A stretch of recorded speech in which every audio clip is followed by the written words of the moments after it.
So Jesse, so I have Jesse here. Jesse's gonna be my partner. Jesse's gonna be in his closed guard.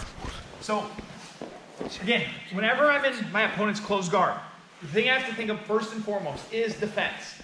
I want to pass, I want to open, I want to do all the good stuff I want to do, but I have to defend getting choked in arm lock first.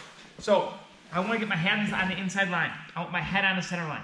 Okay? And again, I cannot stress this enough. And not that you have to stay here the whole time when you're in the closed guard, but if as I'm trying to open or stand up, Jesse's able to just shoot a hand on the lapel and get an angle where it sets off to the side, everything's going to go downhill from here. He's going to set up chokes, arm locks, back there. So by coming here to start, this really controls that inside line, and I keep my head on the center line. From here, I want to work back to a much better posture. So right now, it's an okay posture. I have a 45-degree angle, and I can stay here, but what I generally want to do is bring my knees in and sit back to more of a 90-degree angle. As I slide my arms back, I'm still keeping them that inside line.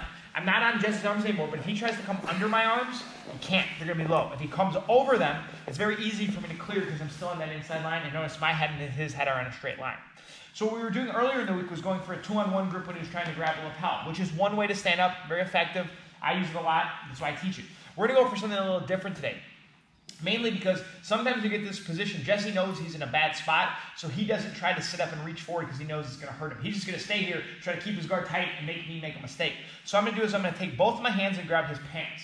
Even if he had his belt on, I would not grab the belt. I want to grab the pants because the belt will shift and come untied. The pants will not. The pants are going to stay attached to his hips. So from this position, what I'm going to do is I'm going to put weight on my hands, just like what he did when we had the 2-on-1, but put it into his core. As I'm here, I'm looking up and I'm keeping my elbows connected to my body. Then I'm going to come through here.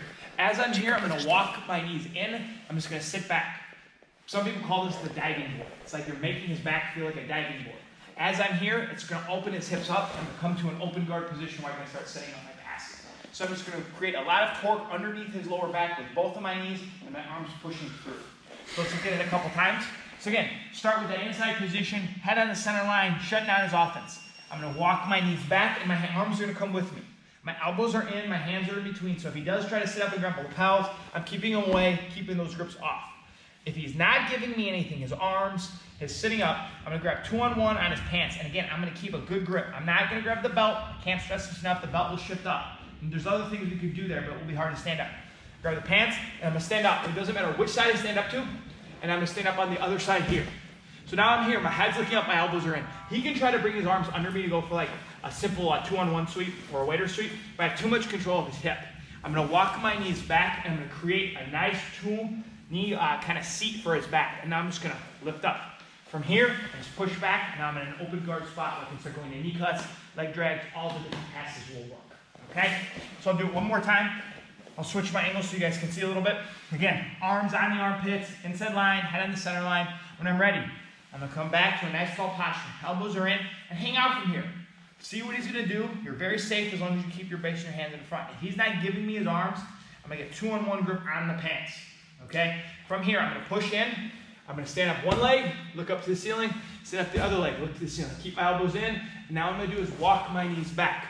As I'm here, I'm just going to bend down, putting pressure on the knees. Now I'm going to open the guard. As he opens, I take a step back with either leg and keep my arms inside, but not let his knees get into the inside positions. And as I'm here, we'll start setting up the passes. But I want you to warm up right there. Just the basic we call diving board open, and then from here we'll pass the guard. So let's grab a partner, let's grab a squat on the floor, give it a try.